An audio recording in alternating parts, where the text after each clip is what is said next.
શ્રી વડનગરા નાગર મંડળ, મુંબઈ. સ્વર્ગસ્થ વિદ્યુતરાય હિંમતલાલ વસાવડાના સ્મરણાર્થે શતાબ્દી મહોત્સવ વિશિષ્ટ સન્માન. વંદના દેસાઈ. સમગ્ર બ્રહ્માંડનો વૈશ્વિક લય, કોસ્મિક રિધમ નૃત્યમાં પ્રગટ થાય છે. અંગભંગીમાઓ અને એના લાંક વળાંકોની કમનીય કવિતા એટલે નૃત્ય. સાહિત્ય, સંગીત, નૃત્ય એ ત્રણ કલાની ત્રિવેણી એટલે કલા સંગમ. અને એ ત્રિવેણી સંગમની ગંગોત્રી એટલે વંદના દેસાઈ. અલબત્ત અભ્યાસ પહેલો, પણ સ્કૂલ કોલેજની બધી ઇતર પ્રવૃત્તિમાં ભાગ લેવા માટે માતા પિતાનું સતત પ્રોત્સાહન અને માર્ગદર્શન. વિલેપાર્લેના પિયરના ઘરમાં પ્રકાંડ પંડિત ભાયાણી સાહેબ, ડૉક્ટર હરિવલ્લભ ભાયાણી, શાખ પાડોશી. એ વખતનું પાર્લા એટલે ગુલાબદાસ બ્રોકર, કરસનદાસ માણેક, સુંદરજી બેટાઈ, મનસુખલાલ ઝવેરી, અમૃતલાલ યાજ્ઞિક, જીતુભાઈ મહેતા, નીનુ મઝુમદાર જેવા અનેકને કારણે ગુજરાતી સાહિત્ય અને સંસ્કારનું આગવું ધામ. વિદ્યાર્થીના સર્વાંગી વિકાસનો આદર્શ ધરાવતી ગોકળીબાઈ સ્કૂલમાં અભ્યાસ, પછી વિલ્સન કોલેજ અને સેન્ટ ઝેવિયર્સ કોલેજ.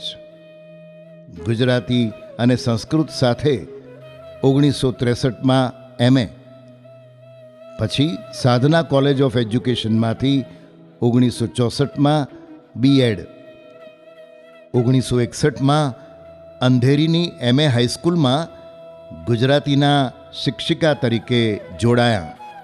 પણ માત્ર પાઠ્યપુસ્તક ભણાવીને બેસી રહે એ વંદના દેસાઈ નહીં. ભાષા અને સાહિત્યને કેન્દ્રમાં રાખીને જાત જાતની પ્રવૃત્તિઓ વિદ્યાર્થીઓ પાસે કરાવે અને સાથે પોતે પણ કરે. ધીમે ધીમે સુપરવાઇઝર બન્યા, પછી વાઇસ પ્રિન્સિપલ બન્યા. પ્રવૃત્તિઓનો વ્યાપ અને વિસ્તાર વધતો ચાલ્યો. સ્ટેજ પરના કાર્યક્રમ, આકાશવાણી, દૂરદર્શન. નાનપણથી નૃત્યમાં દિલચસ્પી. વખત જતાં ગુરુ મણિ, ગુરુ વેણુગોપાલ અને ગુરુ રાજલક્ષ્મી પાસેથી ભરતનાટ્યમની સઘન તાલીમ લીધી. વિવિધ શાસ્ત્રીય નૃત્ય પ્રકારો, ભારતના જુદા જુદા પ્રદેશોના લોકનૃત્યો અને લોકસંગીત, પરંપરાઓ વગેરેનો સમન્વય કરીને ભારતીય કલાનું જોયેલું સપનું સાકાર કરવા 1975માં કલા સંગમ સંસ્થાની સ્થાપના કરી. ભારતીય સંસ્કૃતિની વિવિધતા અને એકતાને ઉજાગર કરતી અનેક પ્રવૃત્તિ આ સંસ્થા દ્વારા આદરી.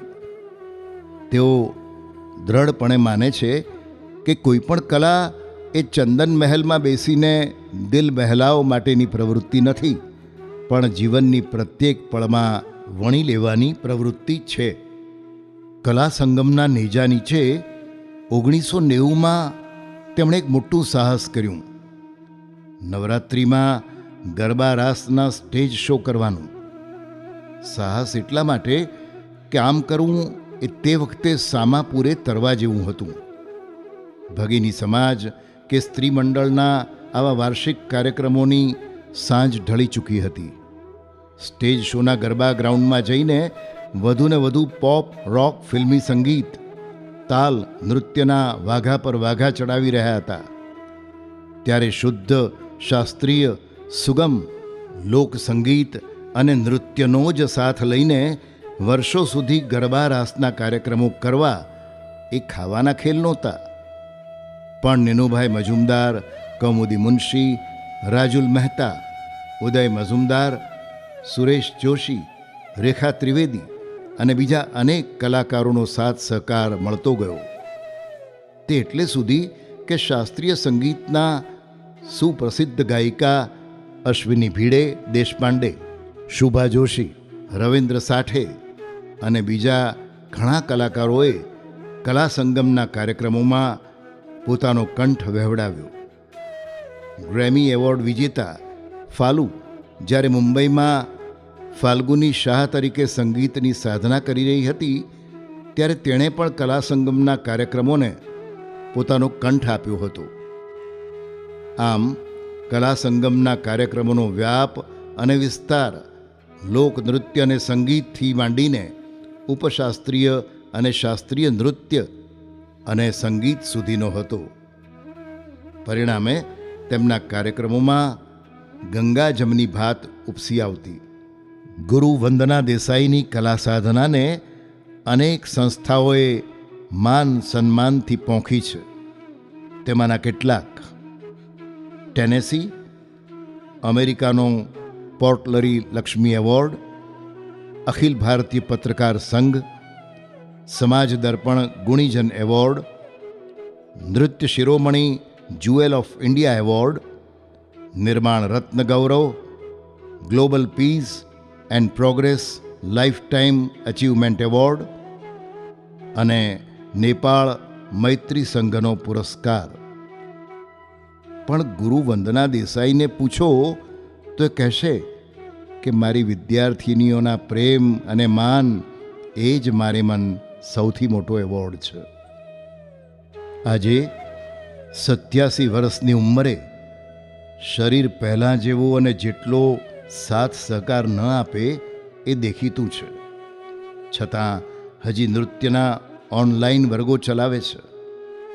કલા સંગમ સંસ્થાની સ્થાપનાને આ વર્ષે 50 વર્ષ થયા છે.